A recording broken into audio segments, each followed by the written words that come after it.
thing I find most difficult about doing this is the name. Because people ask me, what's it called? And I say, it's called to More. And they always say, excuse me? Anyway, so I hope you're enjoying all the stuff. And of course, it's always and will always be, please God, Lord willing, and the creek don't rise, free for you. But it's free because we fundraise, because you can't make this stuff for free. Can't make this stuff up, folks. Can't make this stuff for free. Anyway, it's always awkward. It's always a little awkward asking you for stuff. But I'm a Franciscan and we live by begging. So it's actually not that awkward. I'm just saying it's awkward, but I actually don't feel awkward at all right now asking you for stuff. Would you be willing to support us so we can keep doing this? And I'm serious. Like, if people don't support us, we actually can't do this. We will actually close down. Would you be willing to do that? There's a banner thing, apparently, somewhere above my head, floating around. You can push that thing. Not my head, the banner, or the thing in the description. There's a little clicky thing in there. Just clicky on the clicky thing, and apparently that'll bring you to a place where you can give us money, which would be amazing. And thank you, seriously, I really do appreciate your generosity, and even just consider, even still listening. You still haven't hung up on this video. That's amazing. That's like incredible. Maybe just because you're waiting for the rest of the content. Maybe that's why you're waiting around. It's all right. I'm used to rejection. All right. Bye-bye. Bless you. So one day I got to be behind stage right before a Christian music concert. You know, they're Christians, so they started with a prayer. Good idea. And then he said to the band, he said, now guys, whatever you do, don't mess up. This is a really big deal to God. That sounds terrible, doesn't it? That's a recipe for messing up, isn't it? Good news is he was joking. Chris was joking. And it was really funny. But it just sort of... it made me laugh, but it also kind of gave me perspective. It was like, oh yeah, at the end of the day, the most important person who's going to hear this band playing music to God is God. And to him, he's okay if it's not perfect. And he sees our intentions, like, oh, I'm really trying to make this good, but I messed up and I got the chords wrong. And but he sees our heart. And even if I was like, I really want to do this amazing thing for you, God, but I don't actually get it done, he still gives us full marks. Like, no, I count that as you doing the thing because you were fully on committed to it. And you did my favorite phrase, your lousy best. So play, being children, that band could go on the stage and just remember that they're children and just play, not just playing the music, but also have that childlike one of, you know what, we're just going to give this a go here. And they're not going to be super serious about it. And that's the thing. Sin is so serious and Satan is so serious because he knows his time is short. And maybe that's why St. Philip Neri, I think it was St. Philip Neri, he said, if you see Satan, if Satan appears to you, tell him a joke.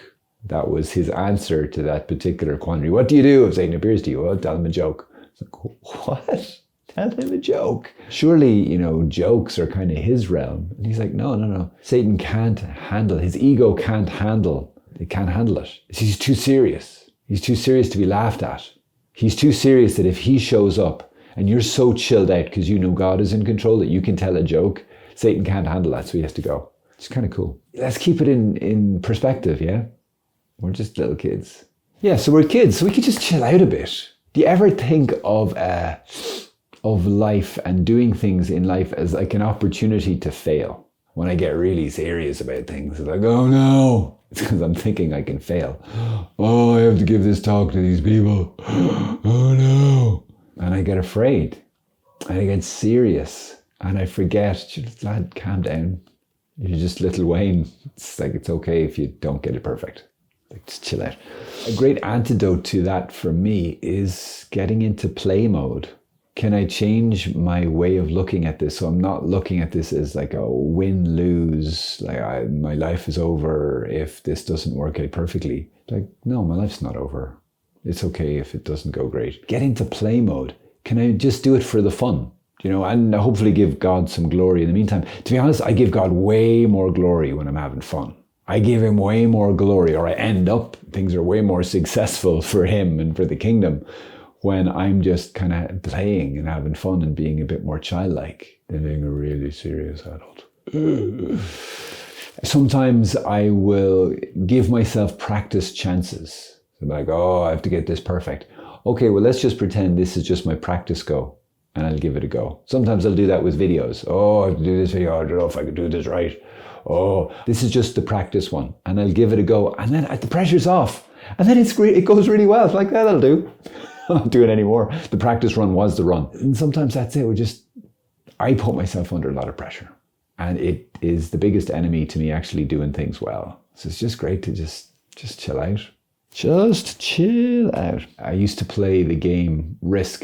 If you've ever played Risk, it's like conquering the world game. I used to play it when I was in my first year of vows. So this is about 2002, 2003, 2004 in the Bronx.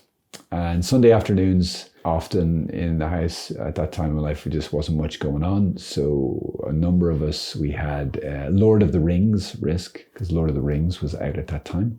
We would play, and oh my gosh, it would just wreck my head. Because if I wasn't winning, I was in bits. I was just like, oh no.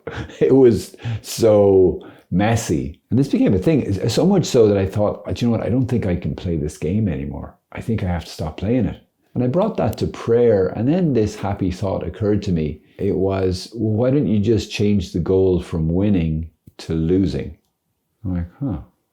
Because there's 4 or 5 of us playing, so it's actually much higher chance of me losing because only one person can win the game. I'm like, huh, that's interesting. So the next week I did that, so there's only so much you actually have control over. And I still, I didn't play like a complete idiot, but I held it more lightly. I was just like, do you know what, it's okay. And as I was being beaten in the completely random dice rolls, I'm like, it was totally different, because I was able to switch and go, yeah, actually my goal is to lose here. Winning is losing. What? I know it might not make much sense, but it helped me get out of that super serious, oh no, I could lose. Everything depends on this, that sort of thinking, and just get into the whole thing of like, let's have fun with this. And making my goal losing actually was kind of fun. Nobody else knew that was my goal. That was my secret goal. Shh. They didn't know I won every week because I lost. And it enabled me to become a good loser. It's tough playing things with people who are sore losers, isn't it? It's like, you win the game and you feel like you have to apologize.